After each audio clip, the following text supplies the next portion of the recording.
En manchette ce soir, 11 chefs d'accusation supplémentaires contre Brian Paré. L'homme de Chibougamau a des accusations en lien avec les feux de forêt. Accident mortel à Amos. L'état de la route 395 à Pressac fait réagir. C'est simple et pitoyable. Et premier match de soccer de l'histoire des Gaillards. Très, très heureux aujourd'hui d'avoir eu une demande de la communauté pour pouvoir avoir un club à Val-d'Or.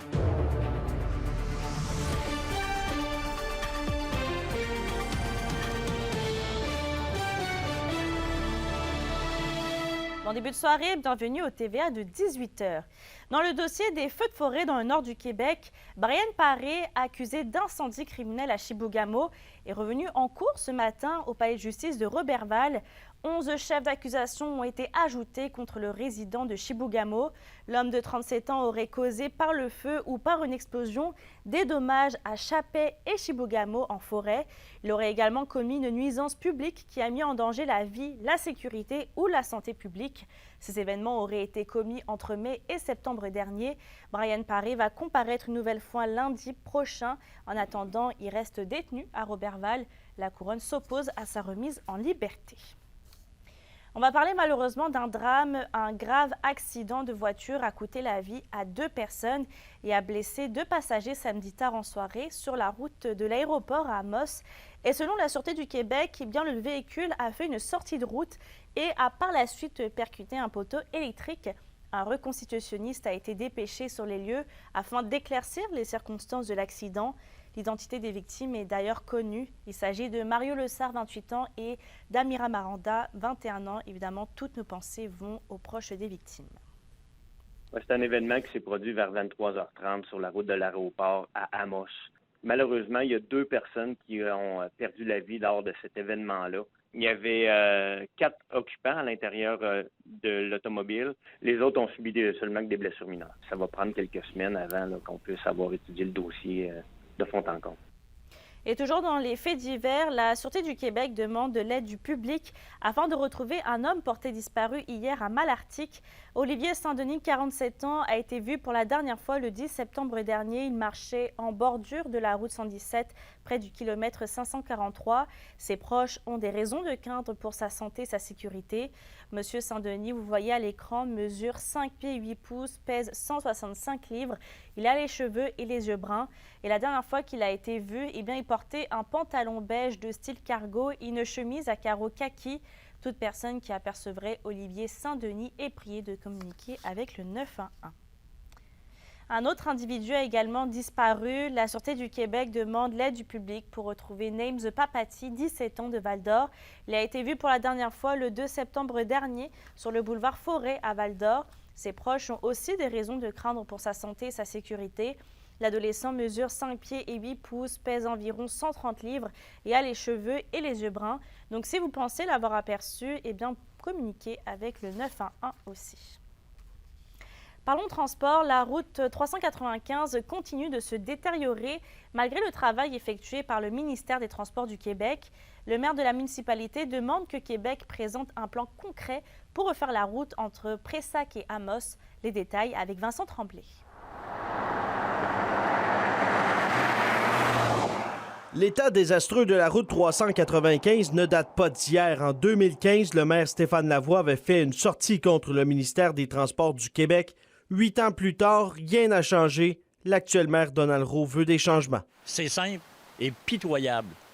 Je pense qu'il n'y a pas de qualificatif plus bas que ça. Je pense que le ministère des Transports devrait donner un bon coup de barre pour permettre aux gens d'avoir une route qui soit sécuritaire au niveau de la municipalité de Pressac. La route 395 est dans un mauvais état. Des morceaux d'asphalte comme celui-ci, on en retrouve des dizaines le long de la 395 entre Pressac et Amos. Mais moi, je pense que, il y a des travaux majeurs à faire, évidemment, mais il y a des couches de surface qui ont été faites. En tout cas, ça fait la job pour 3-4 ans. Hein, mais l'important, c'est qu'il en fasse à toutes les années. Moi, on rencontre régulièrement le ministère des Transports. On lui dit, fais-nous des travaux régulièrement, année après année. À un moment donné, les bouts vont se rejoindre. Mais quand tu laisses un 5 ans ou un 10 ans avant de faire des travaux, bien là, tu reprends les travaux que tu as faits, là, 5 ans ou 10 ans. Donald Rowe est maire de Pressac depuis 2020. Depuis son entrée en poste, il a rencontré à plusieurs reprises le directeur régional du MTQ, Philippe Lemire, mais il s'en cache pas, il a hâte de passer à autre chose. On a bien d'autres chats à fouetter à la municipalité. Je pense que le ministère des Transports a une responsabilité. Il doit répondre présent dans les prochains jours. Appelé à intervenir, l'équipe de Geneviève Guilbeault nous a référé vers le bureau régional du ministère des Transports. Pendant ce temps, le bureau régional, lui, n'a pas retourné notre demande d'entrevue. Vincent Tremblay, RNC Nouvelles, à Pressac. On le voit, le prix de l'essence ne cesse de fluctuer. Eh bien, le ministre de l'Économie, de l'Innovation et de l'Énergie, Pierre Fitzgibbon, demande à la Régie de l'énergie du Québec de se pencher sur l'écart du prix de l'essence entre les régions du Québec. Le ministre veut donc une étude détaillée des différents facteurs pouvant expliquer les variations.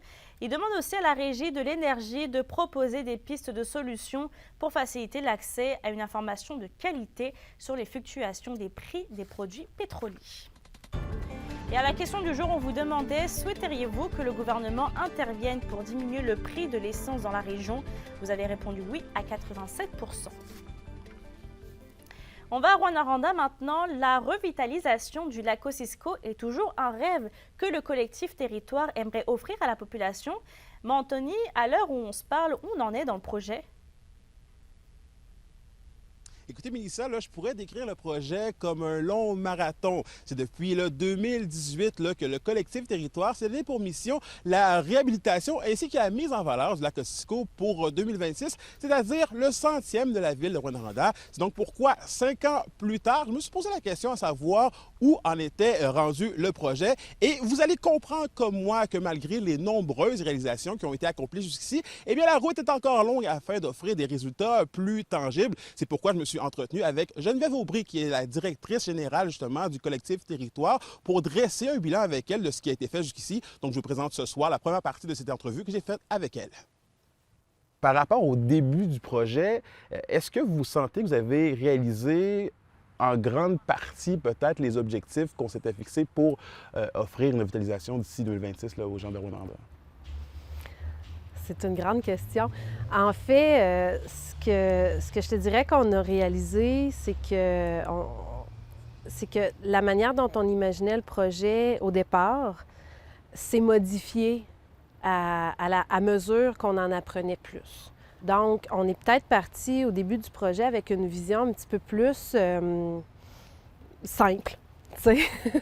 On n'avait pas, je pense, envisagé la complexité du fait de travailler avec un écosystème complexe. Comment se déclinent concrètement peut-être ces complexités-là? En fait? C'est qu'en fait, le lac Kosciuszko a plusieurs problématiques environnementales qui sont toutes interreliées. Donc, globalement, là, pour faire un portrait simple, c'est que, premièrement, le lac est dans ce qu'on appelle un processus d'eutrophisation, c'est-à-dire qu'il est en train de se refermer tranquillement sur lui-même par le fait qu'il y a de plus en plus de plantes, tout ça, qui vont dans le lac, donc de moins en moins d'oxygène pour d'autres espèces, tout ça. Donc, le lac, tranquillement, se referme sur lui-même. Il y a aussi toute la question de la contamination dans le lac, puis qui continue encore aujourd'hui à rentrer dans le lac. Puis on parle à la fois de la contamination de l'eau par le réseau de l'eau pluviale qui draine plein de, des résidus de toutes sortes. Il y a aussi la contamination atmosphérique qui se rend dans le lac. Après ça, il y a toute la question des plantes envahissantes. C'est de trouver la balance entre certaines solutions concrètes puis relativement simples à implanter, puis qui vont avoir des effets réels, mais aussi tout le grand chantier social que ça implique de modifier comment on vit autour de notre lac. Toujours à Rouyn-Noranda, le pont suspendu au parc national d'Aiguebelle est fermé depuis le 23 juillet dernier jusqu'à nouvel ordre pour la sécurité des citoyens en raison d'un bris. Le directeur du parc confirme qu'une réouverture n'est pas prévue prochainement. Le résumé de Kimberly Hall. Il faudra attendre plusieurs mois avant de pouvoir marcher à nouveau sur la passerelle, qui est l'une des attractions principales du parc, selon le directeur du Parc national d'Aiguebelle. Ces délais s'expliquent en fait au fait que l'équipe est activement à la recherche d'ingénieurs en structure afin de pouvoir avoir un plan détaillé et diagnostiquer les problèmes de la passerelle juste avant le début des travaux. On a engagé une firme, T. Wylin, qui vont venir prochainement. Là, ce qu'on peut constater déjà, on a eu, si vous voulez, une pré-inspection faite par SNC-Lavalin, puis les dommages, je dirais, les bris à la passerelle seraient quand même plutôt majeurs. Dans le fond, nous, on va juste réouvrir uniquement quand que ça va être certifié à 100% que c'est sécuritaire. Depuis l'entrée en fonction du directeur du parc l'an passé, il n'y avait aucune autre inspection qui était faite qui démontrait en fait l'urgence de ce bris en question. D'ailleurs, Frédéric Bilodeau affirme vouloir réajuster les types d'inspection pour qu'une situation comme celle-ci ne puisse plus se reproduire. Donc, pour l'instant, il invite les gens à venir découvrir les autres secteurs du Parc national d'Aiguebelle. Le pourtour du lac La Haye reste disponible. Tu peux aller voir les falaises. On a une randonnée qui s'appelle l'Aventurier qui fait le tour complet du lac La Haye, mais les gens peuvent quand même faire des allers-retours ou faire carrément la boucle de l'Aventurier. Mais sinon, il ne faut jamais oublier qu'il y a plein d'autres secteurs dans le parc qui sont tout aussi beaux, comme notamment le sentier des paysages qui se fait dans à peu près les mêmes temps que le sentier de la Traverse, là. Donc, on invite les gens à aller découvrir ces secteurs-là s'ils ne l'ont pas fait, comme le Mont Dominable, la Tour des Gardes-Feux aussi, là. Lorsque le plan des ingénieurs va être établi, l'équipe va pouvoir prendre conscience de l'ampleur des dégâts sur la passerelle. Kimberly Hall, RNC Nouvelles, Rouyn-Noranda. Dans un autre dossier, le Centre d'aide et de lutte contre les agressions à caractère sexuel de la MRC Abitibi réagit à l'abandon de 126 dossiers dans le district de l'Abitibi par le directeur des poursuites criminelles et pénales. L'organisation est d'avis que ces retards sont inacceptables et que la situation n'est que la pointe de l'iceberg. Parmi les dossiers abandonnés, 24 concernent des cas de violences conjugales et sexuelles. Près d'une centaine de personnes ont marché samedi avant midi à Lassar pour amasser des fonds pour la Fondation du Rhin d'Abitibi-Ouest. Et c'est la deuxième année qu'une pareille marche est organisée. Une journée d'une haute importance pour la présidente d'honneur Lisette Côté, qui en est en attente d'une greffe de rein. Chaque semaine en Abitibi-Ouest, les lundis, mercredis et vendredis, 18 personnes doivent se faire dialyser. C'est pour amasser des fonds pour la Fondation du Rhin. La Fondation du Rhin, ça existe pour les recherches. On est pour la maladie du rein parce que moi, je suis dialysée. Ça fait 2 ans et demi que je suis dialysée. Je suis sur une liste pour une greffe. Ça fait 1 an et demi que je suis à la liste. Puis, paraît que la moyenne d'attente, c'est 3 ans. Et on termine ce premier bloc d'informations avec la collecte de sang qui a eu lieu le 16 août dernier à Rouyn-Noranda, qui a été fructueux. Selon Emma Québec, 87 poches de sang ont été recueillies par 92 personnes. Et comme chaque don peut aider jusqu'à 4 personnes, eh bien c'est plus de 345 malades qui pourront recevoir des produits sanguins. Emma Québec remercie tous les participants de cette collecte de sang ainsi que les bénévoles. L'indice boursier minier au TVA Nouvelle 18h est une présentation de GFM Groupe Financier. Vous désirez bien planifier vos investissements ou l'étude de vos enfants? Profitez de la valeur de nos conseils afin de sécuriser votre futur. GFM Groupe Financier. Au-delà de la finance, il y a vos rêves et vos projets. C'est hier qu'avait lieu le gala Rire la vie à l'Agora des Arts de Rouyn-Noranda. C'était en lien avec la Journée mondiale de la prévention du suicide. On fait le point après la pause.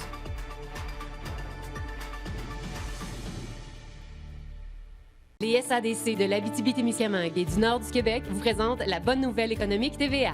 La 8e édition du tournoi amical de balle a eu lieu les 25 et 26 août dernier à Matagami. Plus de 300 personnes ont fréquenté l'événement sur les 2 jours de compétition qui réunissait 12 équipes. Les finissants 2023 de l'école de Delta ont tenu le service de restauration du tournoi qui s'est conclu en musique avec le spectacle commandité par Hydro-Québec, Matagami et Xperi. Merci aux partenaires bénévoles et employés. Les SADC, partenaires de l'économie de la région.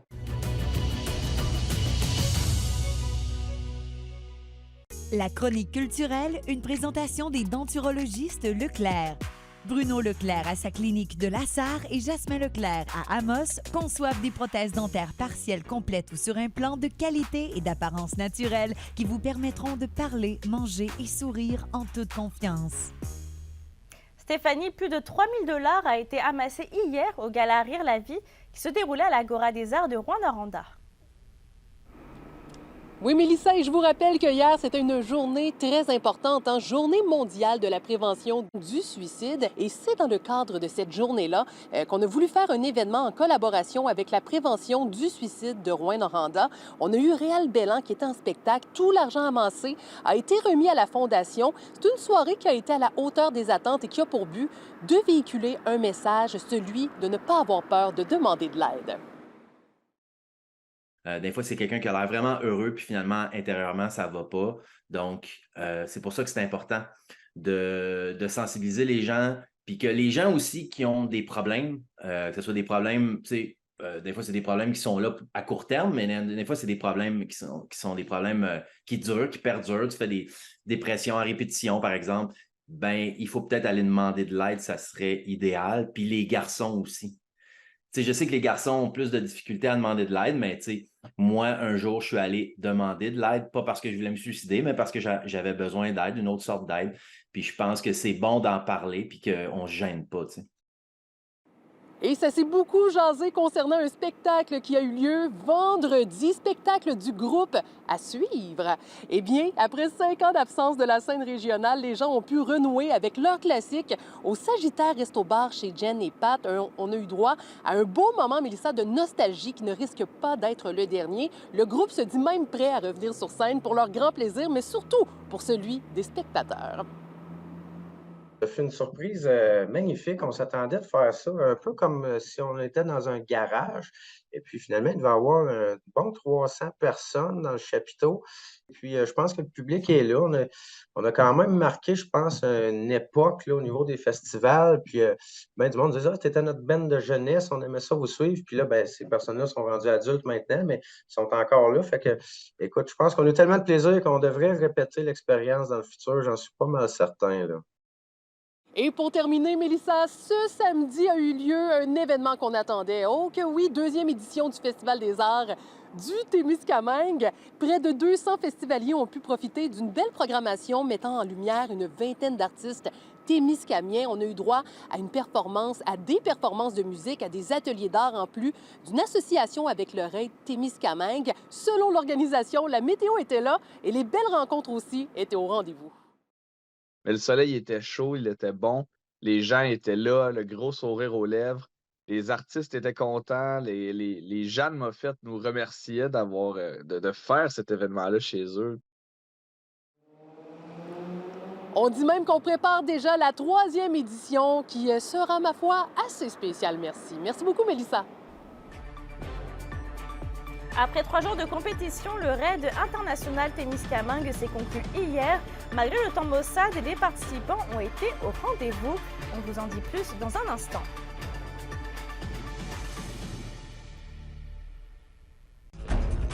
Les nouvelles du sport. Une présentation du tout nouveau Toyota Tundra et Tundra Hybride 2022. Disponible chez Accès Toyota de Rouyn-Noranda. Accès Toyota, leader régional des véhicules hybrides. L'équipe de soccer à 11 des gaillards du cégep de l'Abitibi-Témiscamingue a disputé les 2 premiers matchs de son histoire cette fin de semaine à Val-d'Or. Notre collègue Johan Carrière était sur place. Voici son résumé de cette première fin de semaine d'activité.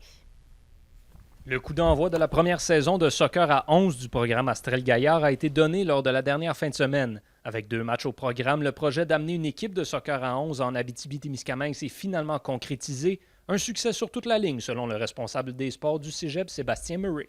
On a aussi un joueur qui vient d'Haïti, un étudiant international qui arrive chez nous en Abitibi. Donc, présentement, ça fait 2 semaines, le camp a eu lieu, le premier match, mais pour l'instant, c'est qu'un succès. Puis les résultats sont sur le terrain aussi.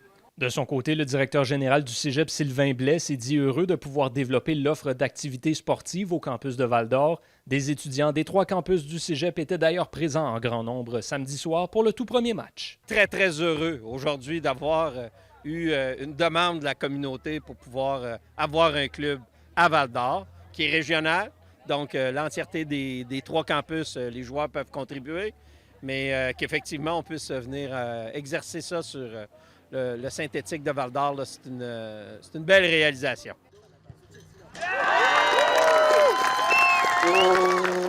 La première victoire des Gaillards devra toutefois attendre alors qu'ils terminent cette première fin de semaine avec un match nul de 1-1 et une défaite de 3-0.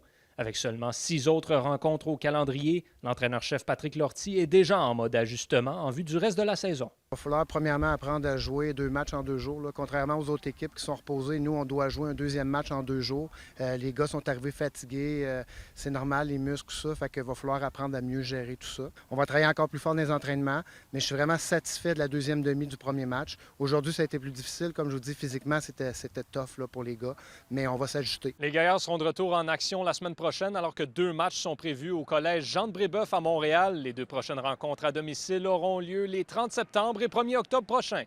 Yoann Carrière, RNC Nouvelles, Val-d'Or. On reste au sport. Après 3 jours de compétition, le raid international Témiscamingue s'est conclu hier. Malgré le temps maussade, les participants ont été au rendez-vous. Vendredi, une 50aine de jeunes âgés de 13 à 17 ans ont pris part à la course jeunesse à la Tulipe. Samedi et dimanche, les courses internationales combinant vélo, course et canot ont eu lieu à Moffett, Fugerville, Saint-Eugène-de-Guigues et Anglier. Les partenaires étaient fiers, les jeunes, les participants étaient fiers. La population, là, on a refusé les bénévoles. Juste pour dire à tel point qu'on a eu 150 bénévoles. À tel point que la communauté s'est impliquée dans ce projet-là. Là. Dans les prochaines semaines, voire prochains mois, on va justement essayer de sécuriser le financement. C'est un gros projet, donc c'est le nerf de la guerre. Donc, c'est vraiment ça qui va déterminer notre capacité à pouvoir renouveler l'événement. Il y a une volonté ferme du milieu. Toujours au sport, les équipes de hockey de la région étaient en action dimanche pour sa saison régulière. Du côté de la LHMQ, les Huskies de Rouyn-Noranda ont remporté le match 3-1 contre les Foreurs de Val-d'Or. Bill Zonon a marqué 2 buts pour mener son équipe vers la victoire.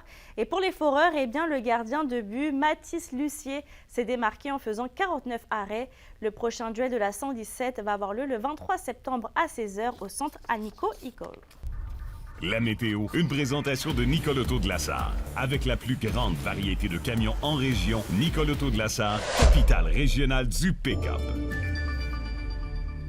À la météo, il faudra faire attention. On a une alerte de pluie forte dans la région. Des accumulations de pluie pouvant dépasser 50 mm sont prévues à partir de la nuit prochaine et jusqu'à mercredi. Sinon, pour ce soir et cette nuit, ça va être nuageux avec un 30% de probabilité d'averse et de la pluie débutant vers minuit. Il va faire un minimum autour de 10 degrés. Pour demain, encore de la pluie avec un risque d'orage sur tous les secteurs et avec aussi un maximum de 15 degrés. Et le tableau va rester gris puisque mercredi, on a de la pluie forte partout. Les côtés température va faire un maximum de 13 et 15 degrés. Je termine avec une pensée évidemment pour les victimes du séisme au Maroc, mais également pour celles et ceux qui ont perdu la vie dans l'attentat des Tours Jumelles il y a de ça 22 ans, jour pour jour. Merci d'avoir été avec nous ce soir. On se retrouve demain. Bonne soirée.